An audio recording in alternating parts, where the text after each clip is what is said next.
everyone, Taylor from Doomed to Fail. We are a podcast that brings you history and true crimes, most epic disasters and big failures. And today we're revisiting episode 23, part 2 on the Cheshire murders. These happened in Cheshire, Connecticut in 2007.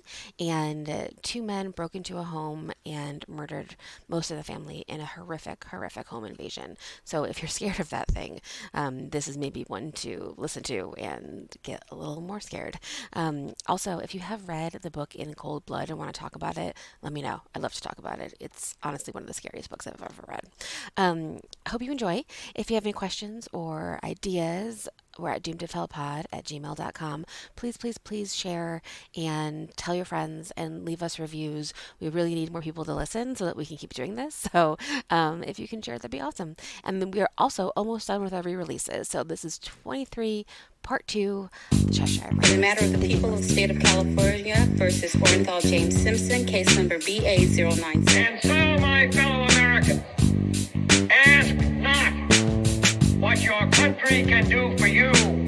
Ask what you can do for your country. That was easy to Moving on to the true crime side of the equation, I got a bad one for us today. Ooh, a bad one? Well, a bad story, yeah. Okay, so Taylor, we are a little bit desensitized, me and you, and a lot of the listeners who actually listen to true crime, because we know what Ted Bundy did. We know what Jeffrey Dahmer did. We know what Andre Chikatilo did.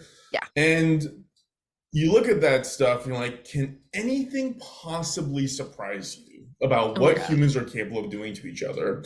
And usually the answer is no, but I can actually think of two crimes that came to mind for me whenever I think of like, man, so we can level up beyond that.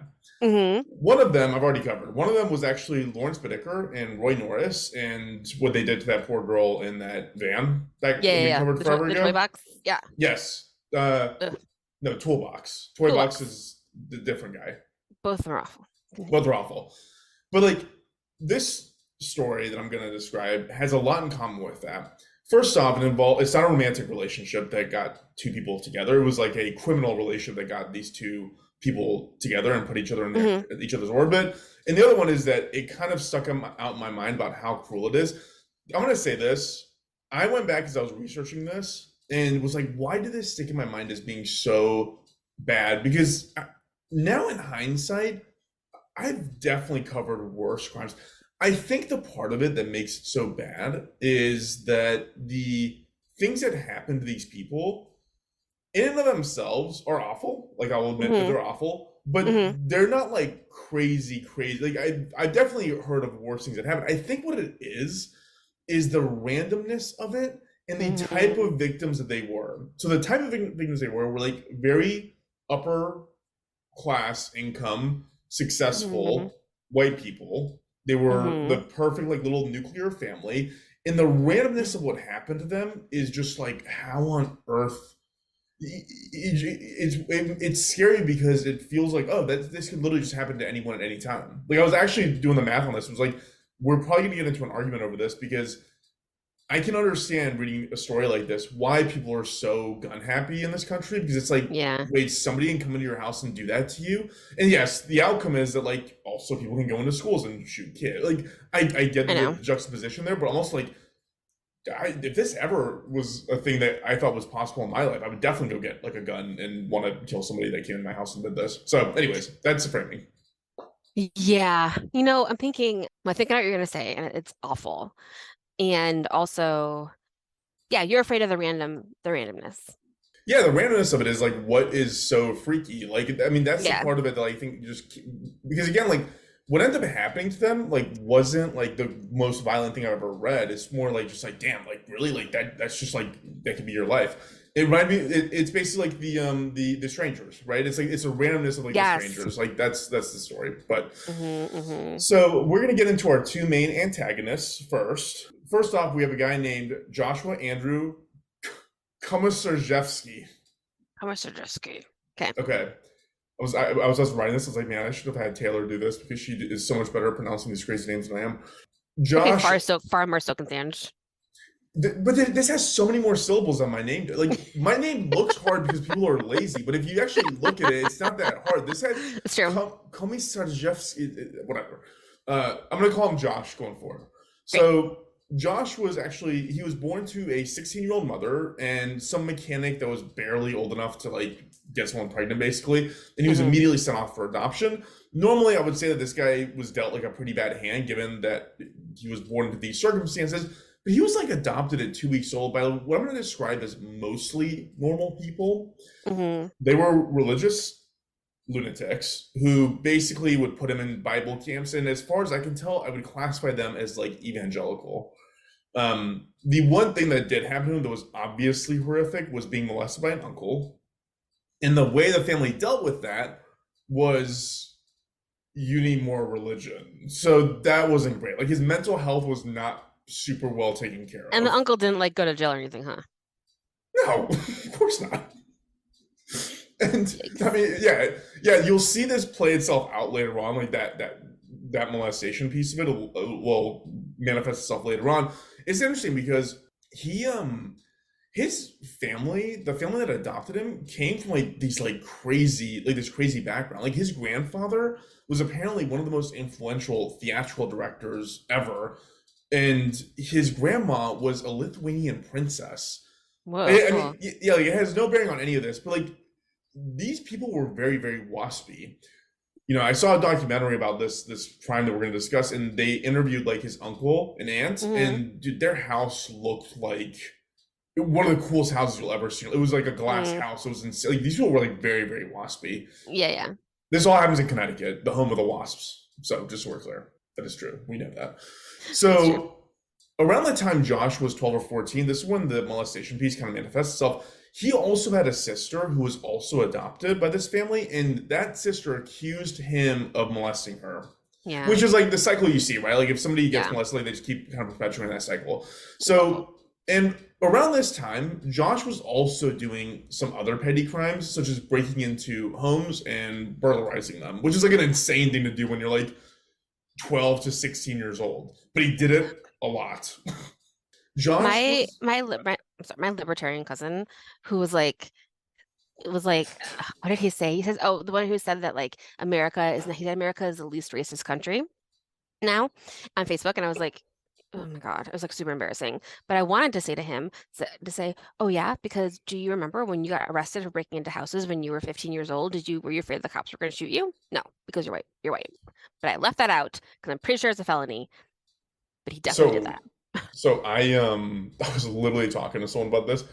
After having gone to Europe, I can attest that America has a much better perspective on racism, at least as it relates to me, than Yeah. English people do. Like English people still do think that if you're not like as white as Rich the people have a Dickens, problem then with brown people too. Yeah.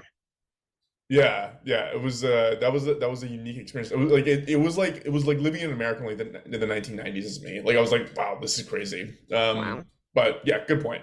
So Josh had actually committed about 18 burglaries at this point. By the time he was accused and convicted of sexually molesting the sister, he'd committed about 18 burglaries. Like this is his Wow, thing. that's a You lot. just like go out, yeah. But it was Yeah. also like my take on it was like, okay, this kid like literally has nothing but like religious indoctrination. Like, yeah, it's got to be fun to go breaking into people's houses. So Yeah. he gets 9 years in prison. Wow. It was interesting because this is like when he started like showing some sociopathic tendencies. He told his lawyer that he would like to go into the bedrooms of the people whose house he broke into and just go from bedroom to bedroom and just listen to them breathing, not doing anything, and just Oh, they were listen to them breathing. home? And they'd be home. Oh my God. And Uh, and it was something around how he just liked knowing that he had this like power over them, that he was breaking into their intimate space, that he was disturbing their privacy and all that stuff. Jesus Christ. So, and that kind of leads to like this is like when he kind of starts showing that he's kind of fucked up. One thing that was interesting was that he was apparently like super smart too. So he had like a photographic memory. So apparently when he was like coming clean about these burglaries, he could remember every detail. He would tell you how much money he took from which house, what denominations that money was, where he found the money. If he found them in pants, he would tell you where the pants were, what color they were, what kind of Oh my pants they God. were. And he was a crazy good artist. Like I saw pictures of his art and I was like, dude, this kid was like super talented and he didn't utilize it the way he should. His poetry was going back to poetry. His poetry was really, really uh dark, but Hmm. like I wouldn't classify it as like something I want living in my head, but like it's good to read. It's not a bad read. Okay. But so anyways, he had a lot of stuff going on there. So 5 years after the conviction for the sexual assault and this burglary, he is paroled and he's sent to a halfway house. This is What around year is this? 2007. Oh, 2007. oh, Yep, thank there you. you go. Perfect timing, right? Hmm.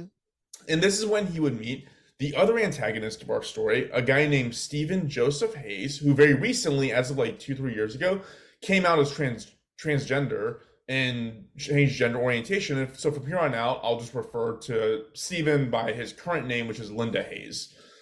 Thank you. I'll Got be it. referring to her as her going forward. So Okay.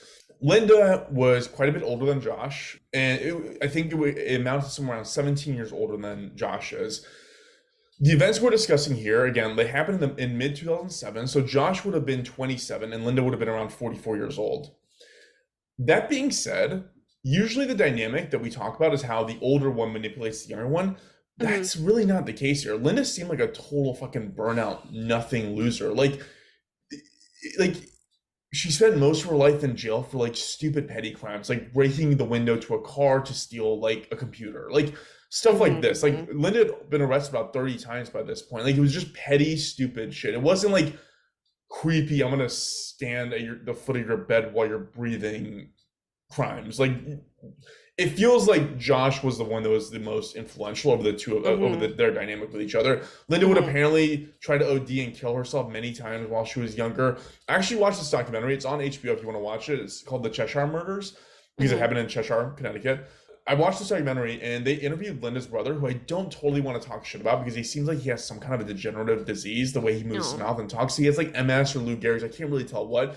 But after the crimes took place, he like Linda's on trial, and the brother writes to the judge and the prosecutor about how like they should put the brother or Linda to death because he was such a terrible brother growing up, and talks about how when the brother was 5, Linda put his hand on a hot plate and was like, "You should kill this kid." Like, I mean, there's a lot of like ludicrous assumptions being made there, but the long story short was that Linda's entire family kind of hated her. So that's kind of where that ended up. It is interesting because Linda does have a kid that was interviewed on the HBO special, on the documentary, and Hmm. that kid had just gone back from police academy when all these crimes happened. It's like the kid went in a totally different direction than Linda did, which is kind of interesting. Wow. Could you imagine? Like, that's How crazy. different? Because Yeah, you're like, I mean, and he's old too, like being old and having your parents can be like a criminal. yeah. I It's don't got to be a know. little That's wild. weird. Yeah. So we're going to turn our attention to the victims of this case. So we have the nuclear family, right? We have 48-year-old Jennifer Hawk Pettit, who was a nurse and the director of a private boarding school, and also the mother of this family. Her Hmm. dad was a pastor in town, and again, they just seem like this like overall waspy, happy-go-lucky family. We Hmm. have her daughter, 17-year-old Haley Pettit, who was about to graduate high school and attend Dartmouth College. She was an overachiever. She was on honor roll. She rode varsity for crew. She had started actually a nonprofit at our school to fundraise for MS research because Jennifer, the mom, had MS herself. Oh. Yeah, sweet kid. Apparently had a lot going on for her. And then we have the younger sister. She's 11 years old. Her name is Michaela Pettit. Lastly, we have the father, William Pettit, who was a doctor and endocrinologist in town, and the patriarch here. July 22nd of 2007 is when all this kind of goes down. So Hmm. on that day, which was a Sunday, Jennifer and Michaela went grocery shopping to get some food. Apparently Michaela made dinner for the family a lot. It was really sweet. They went grocery shopping, and Josh saw them and started kind of following them and observing their routine. Josh and Linda had become friends at this point, and this is where it's a little bit of a conflict. I don't totally know the truth. They either became friends at the halfway house or they became friends by attending AA meetings together. There's conflicting reports on that. Long Hmm. story short is that they started texting, and the text was something along the lines of, "Hey, I saw this family. I think we can break into their house because that's what I do. I'm Josh. We're gonna break into their house and we can go ahead and steal a bunch of stuff, and it'll be great." Nobody's gonna get hurt. That's what we're gonna do. One thing to mention here is that in the documentary that I watched, they interviewed Josh's girlfriend at the time, and they also interviewed the girlfriend's dad. And there was some insinuation that Josh had pedophilic tendencies. He obviously had some, enough to sexually molest the daughter or his sister. But the intuition, what's being intuited here is that he told Linda, "We're going to rob this house," but it's believed he actually was trying to get to Michaela, and that was kind of the main idea here. How old was she? 11. Ugh, gross. Linda doesn't know any of this. Linda's assessment is like, we're just going to go rob this place because Linda's a burnt out loser. Like, you're going to follow a 27-year-old when you're 44. Who does that? So the two arrived in the early hours of July 23rd. So they saw the mother and daughter on Sunday, July 22nd. They put this plan in action. They arrived in early morning hours. Josh enters the house through the unlocked door in the basement. William, the dad, he's asleep in the sunroom. So away from the rest of the family, he's downstairs in the sunroom. Josh had found a bat in the basement and bludgeoned the shit out of William, knocking him unconscious. They would then zip tie William's arms and legs, and then they would make their way up to the family's rooms where they would just like grab them, put their hands over their face and say, "Don't scream." They'll zip tie all the individual people upstairs and put pillowcases on their head. Again, the plan is, we're robbing this house. So they ransack the house looking for things to steal, and they find some cash and realize that there's got to be more money somewhere. So Linda starts freaking out at this point because, again, like, this has gone too far for Linda already. She's there to rob a house. We don't know for sure, but it was assumed that Josh told Linda to go to the gas station and fill up some gas canisters. So we see him doing this. He takes a family car, he goes to the gas station and fills up some gas canisters. It's during this time Josh stays at the house, and he uses this as his opportunity to basically rape Michaela. Ugh. And then it's all documented. It's like he took pictures of this on his cell phone. Apparently, after the trial, the state ended up offering free counseling to the jurors for having a look at these pictures. Like, it was one of those things. This is one where I'm really glad that we're not a video medium yet, because my face is like just a gross horror this whole time. Yeah, it's not. And this is also like just in cold blood that we talked about. Before. You read it. Somebody when I was listening to the documentary, somebody said this is the most gruesome thing that's happened since cold blood. Yeah, like, it was actually referred in the documentary. It's like such a similar fucking story. Ugh. Yeah. This is where things get a little bit dicey and gets a little bit more true crimey. So Josh takes Jennifer in the morning to the bank and tells her to withdraw a bunch of cash. He does not go in the bank with her. He stays in the car. That's stupid idea. Crazy. Okay, go ahead. Continue. It's crazy because what ends up happening, it's like why didn't she say anything? Is it, will they kill your family? What happened? Yeah, so she did. There's video of this. Like, there's from the Bank of America. And she looks like a haunted woman when she's in front of this teller, and she's telling the teller, "Hey, we're being held hostage. Do something about this." She writes this down in a note. She gives her to the bank manager. The bank manager immediately calls the police. You can hear the audio recording of all of this if you listen to the documentary. The police show up at the bank and then basically just don't reveal themselves. Jennifer had apparently told the bank teller that, "Hey, these guys are not aggressive." She hadn't seen that they bludgeoned. She didn't even know. She didn't know because they dragged him into the basement. So to her, she was like, "Look, they're just trying to ransack the house and steal money. Like, they're not trying to hurt us. So, like, they're not aggressive. They're just after money." Josh takes her back to the house. And at this point, police had basically just shown up at the bank. And that's the story, that they were at the bank kind of surveilling things. They don't follow her home? So this is where it gets weird. This is where, like, it's not totally clear. So there was a FOIA request for the transcripts of what the police were doing by the media, and it's all kind of like blacked out. Nobody knows for sure, and the police aren't saying for sure if they were at the house or not during this time. It's assumed that some police were like at the house sort of, but we don't know that for sure. What they definitely said was that they showed up at the house when these two were getting away, because they rammed into a deputy's patrol car, and that's when they were arrested. But there's this window of time from when they got back from the bank to when they escaped the house, when all the horror took place. Right. And people, what? people generally think like this could have been prevented because 100% think that. yeah, like there was no weapons involved, right? Like there was no guns, there was no knives, nothing. All they did was they found this bat, and police could have done something, but they seemingly did They should have nothing. gone there. They should have been there. Yeah, yeah. So I was listening to a presser where the mayor's like talking about what heroes the police were and how proud of them they were, and it's like one of those things where your jaw What are you hits the floor. And you're talking like, about? what on They were earth? late. They were late. Yeah, exactly. Ugh. It reminded me of the shooter in Vegas. Remember that when the cops were in the hallway and they wouldn't go in the Hmm. room, and they could have like apparently saved a bunch of lives if they Oh actually yeah, like in busted in the door. Uvalde as well, when like the cops didn't do shit. Which like Um, look, I don't blame them, but like I wouldn't go in that room either. But but it's not your job. I didn't sign up to be Yeah, a cop. Like exactly. It's not your job. That's so stupid. Ugh, yeah. that's awful. So they get back to the house, and Linda ends up raping Jennifer in the living room, and then he strangles Linda, or she strangles Linda to death, right? Linda strangles Jennifer to death. Yes. Okay. And apparently during this time, again, William's in the basement. He can hear what's going on above him, and his wife screams, and he's shouting at them, telling them to stop. And Linda shouts back that it's going to stop soon enough. Like he was trying to be funny and like, I'm going to kill her kind of a way. That's how this is going to stop. Why isn't he out of the basement? He's been zip tied. He had his head Got bashed. it. He's been tied to a pole.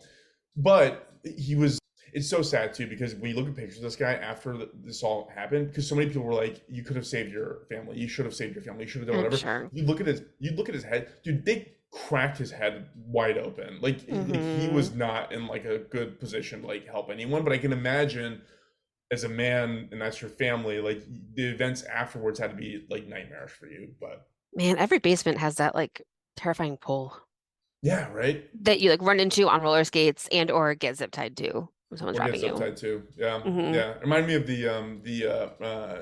BTS or what is it? BTK murders too, because that's what he did. He Hmm. zip tied them to the pipe in the basement. Yeah, that's what happened in Breaking Bad. Remember? You're like, whatever. Yeah, yeah. So William somehow manages to free himself enough to escape out of the basement door that Josh and Linda actually let themselves in from, and started making out to a neighbor. This is the time when he said he swore he saw men like in the backyard, like Like cops. police? Yeah, like the assumption was that there were police there and nobody came out to help him. But again, part of me is like, he also, his head was wide open. Like he'd been bleeding out for this whole thing took 7 hours. He'd been bleeding in the basement for 7 hours out of this Oh like my these God. massive head wounds. So like, could he have seen nothing? I don't know. Right, he's So definitely like confused. Oh my God, poor guy. so around this time, Josh starts dousing Jennifer's body and the two girls who are still alive and zip tied in their rooms in gasoline. Not No. good. They spark the house and they try to make an escape in the family vehicle and are immediately stopped by police. They ram into the police patrol car and the police hop out. And again, this is where like where there's this difference between like the police say we showed up when they were leaving. It was a coincidence that all this happened at the time that it happened. But the FOIA request showed that police actually did state that they saw fire consuming the house. Like somebody was there. We don't know for how long or whatever. So Oh my the God. the girls ended up dying due to smoke inhalation before the rescuers could get to them. Ugh, And their bodies were pretty burnt up, and nobody knows if that was pre or post mortem that they got burnt, which is that's the awful. worst fucking wait in your fucking bedroom as a teenager. Yeah, as an 11-year-old, one of them. So Josh and Linda get set for trial, and they ended up having separate trials. Linda was the first one to go, and apparently Linda and Josh both were like, "We'll do a plea deal. We'll do a plea deal. We'll do life in jail." And the prosecution's like, "No, no, we're taking our chances, and we're going for death. Like, there's Yeah. like we're this is not one of those times when you get a plea deal." The Linda's lawyers would argue that Josh was the brains of the operation. That didn't convince anybody. They did 5 hours of deliberation. They found him guilty, and they also sentenced him to death. Obviously, like this, it was Yeah. such like it's horrible. I mean, I've listened to all these talk shows where like y'all should have literally just put two in the back of their head like immediately. Like these people did not even deserve a trial. I don't know how I feel about this. So in August of 2015, before Linda could be executed, or Josh for that matter, the state of Connecticut abolished the death penalty. So Linda's now in jail forever without the possibility of parole. I don't really know how I feel about it. Like, the death penalty, like it's not really that big of a deterrent, and it does cost a lot more than keeping someone in jail for life. And maybe being in jail for life is worse than the death penalty, but there's a part of me that's like, man, the dad should decide what happens to them. Like, I I don't know. know. My friend Agnes from Illinois said, slacked me and said, "It sounds like Fars is pretty pro death penalty." You know what's funny is I did death penalty defense work when I was in law school. Did you really? Yeah, like I was trying to get people off death row in Florida. Um, but I don't know, that was a long time ago, and like part of me, like I don't know how I feel about it. It's interesting because in this case, what ended up happening was this sparked Connecticut's entire obsession with the death penalty. Because if Hmm. you were pro death penalty, this is the case you point to and say, obviously we should kill these people. Yeah. And what ended up happening was the state legislators passed a bill to abolish the death penalty. It went up to the governor, and the governor's like, no, I'm not going to sign this specifically because these two have to die. Like Wow. it was just because of these two, and so it went back to the legislator, the state legislators, and the state legislation passed another bill saying, fine, going forward, anybody convicted of the death penalty, or going forward, nobody can be convicted of the death penalty. Previously, anybody on death row can be killed by death penalty, and it was just these two. So they passed this bill just to ensure these two get killed. The governor signed that into law. Hmm. Obviously went up to the Supreme Court of Connecticut, and the Connecticut Supreme Court was like, no, you can't have, if you apply it now, it has to apply retro as well. And they found it Hmm. unconstitutional and struck it down and said, fine, won't have a death penalty at all. And as a result of that, these two ended up on life without parole. So, I mean, um, yeah, that's I don't have they ever done that? Because I know that like all the Manson family, like they should have been absolutely death penaltied, but they weren't because of the law change. So is it always like retroactive? yeah, Or so I remember this in law school. There was something about how if it's a criminal case, you can't, if you change the law, that law has to retroactively apply to the people that are being punished by that law. Like it mostly came up in the cases of like drug offenses when California gonna made say, drugs legal, yeah. or marijuana legal. But it Hmm. also happened with the Manson murders, right? Like they were all on death Yeah. row, and they're like, nope, nope, we're just gonna abolish it altogether. Those pieces of shit. But then it came back. When it came back, they can't also then retroactively increase your punishment after the fact, right? So California then passed laws Mm. saying that death penalty is okay. Scott Peterson's on death row, but they couldn't put the people who were previously off death row back on death row. If that Oh my makes God, what a sense. roller coaster. I know. So this it's interesting because this thing had so many policy applications. The dad William would move on with his life. He'd get married. He'd have another kid later on in life. He actually became he was tapped to run for the U.S. House or the Senate. I can't remember which, by the RNC, because he Hmm. obviously came on and was like, as a talking, that was a dog, as a talking point, he's like a really good candidate on the Oh, Republican 100%. side, right? Because he's 100% pro death penalty. He's 100% pro Second Amendment. So it's like it's a really good. He'd be a good candidate. He turned that down. He ended up running for a state senate, which he won. And his term is up actually this year. And who knows what's going to happen after that? But it's a horrible, horrible case, and I can't imagine being that guy and how you live with yourself. Like, He looks, I'm glad he has a wife and a baby. But yeah, I don't know how you like move on from that. How would a gun have helped? He got hit in the head while he was sleeping. no, it's not that it would have helped. It's that like it gives you this sense of like, how can I stop the how can I is there anything that could limit my ability to be victimized in this random situation? And it's like, I don't know, like, no, a gun would not have helped. He was sleeping, but like, I don't know. You're right, it wouldn't have helped. Damn it, my argument completely fell apart. I mean, like, I imagine that, like, I don't know, one of the girls could have found the gun, but like, also, you shouldn't have a gun around your kids. Like, I don't know. It's terrible. It's awful. The randomness of it is so scary. The people being in your house, the fucking failure of the police to help her. Like, Dude, it's crazy. that was She's at the crazy. bank, like you could see her, and she looks like just like a ghost woman, and it's like just follow her home and then just tackle one of, like, I don't, her parents were so sad. Like the Oh my parents were the God. pastor. They're like these sweet, sweet old people, and they were like, they could have called their house phone and asked to talk to them. You know, like they were like trying to throw out suggestions. Anyways, yeah, it was bad, but We've done a million things. Yeah. yeah, yeah. Oh. That's part of it. I'm like, So, it's the randomization of it. It's the fact that they were just such a normal family piece of it that plays mm-hmm, into it. It's just like you don't expect stuff like that to happen to people like that, I guess. mm-hmm, And also there's part of it. It's like it reminds me of Straw Dogs or Nocturnal Animals. Have you ever seen either of those movies? mm-mm, It's largely around like being victimized and not being able to do anything to stop it. And mm-hmm.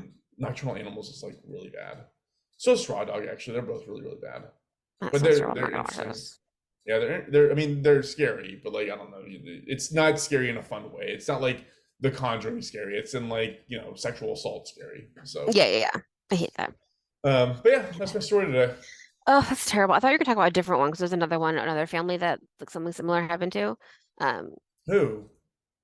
and it was in DC, the one in DC in 2015. The Savopoulos family, Savopoulos.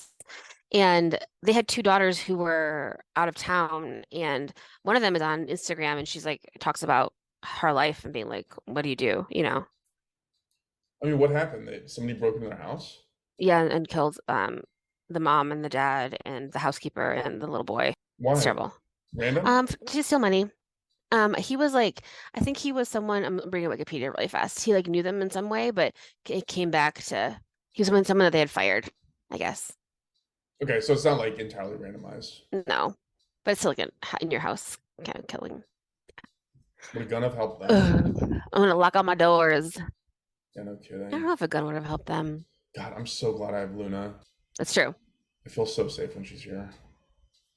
Yeah, I feel like we should be Um, pro big dog. we're pro big dog. We're pro big dog podcast. Yeah. All right. Well, that is our story, Taylor. I know you have to rush to a recital. What do you have? 30 minutes to get there? Yeah, it's in an hour, so I have to dress up and get the boy to dress up, and then we're gonna go and watch some kids play some instruments. That sounds fun. Is Yeah. Florence playing? No, well, excuse me. Miles does piano and Florence does Girl Scouts, but I heard a rumor that she would start playing the violin, so You heard rumors? I don't know. It's a Yeah. word on the street? Yeah, I was telling my sister like when I have to help Miles with his piano, I'm like, I literally don't know anything. I know nothing. So it's like asking me to help Miles conjugate verbs in Chinese. I'm like, I don't know. He's like, what do I do here? I'm like, I literally don't know. I don't know what the notes mean. I don't know what they're supposed to sound like. I don't know what the keys are. Like, I don't know anything. I cannot help you. I can sit here and make sure you sit here, but there's literally nothing I can do. You know more than me. Yeah, you got to stop paying your piano teacher because that's when they're coming to you for guidance, that's not a good thing. No, no, no. I'm saying me. I cannot help him. Right, right. He's doing great. Good. Yeah. I did piano for a long time when I was a kid too. Yeah. Can you still play? No, I can still do Deck the Halls because that's Oh, the first song you learn, and that's it. So I can do Deck the Halls on wait. piano. I can do Wonderwall on guitar, and that is literally it. You are a catch, Bars. Which you don't need to know more than that. No. So Oh wait. okay, Oh wait. Oh, wait. Sorry. Thank you to everyone for listening. I'm sorry. I'm just like falling asleep as we're ending this. I don't know what's going on. Also, nobody who doesn't know us listens to this because I got zero emails from people who don't know us. that can't be true. If you don't know us, please email me. Tell That me that can't you be don't know me. true. Just say, "Hey, I don't know you. Listen to your podcast." What's the email? You got to tell them what the email is. It's doomedtofailpod@gmail.com. Doomtofailpod@gmail.com. Yeah, Taylor, there's no way. Like, we have enough downloads to where, like, I don't think these are like, all of our, I mean, maybe, like, 10 of them are our friends or family. Email me. Tell me about your life. Email Taylor. Okay, cool. I'll go ahead Cool. and cut this Follow us off. on the things. Thank you. Thank you. Thank you. Thanks, Bye. all. Bye.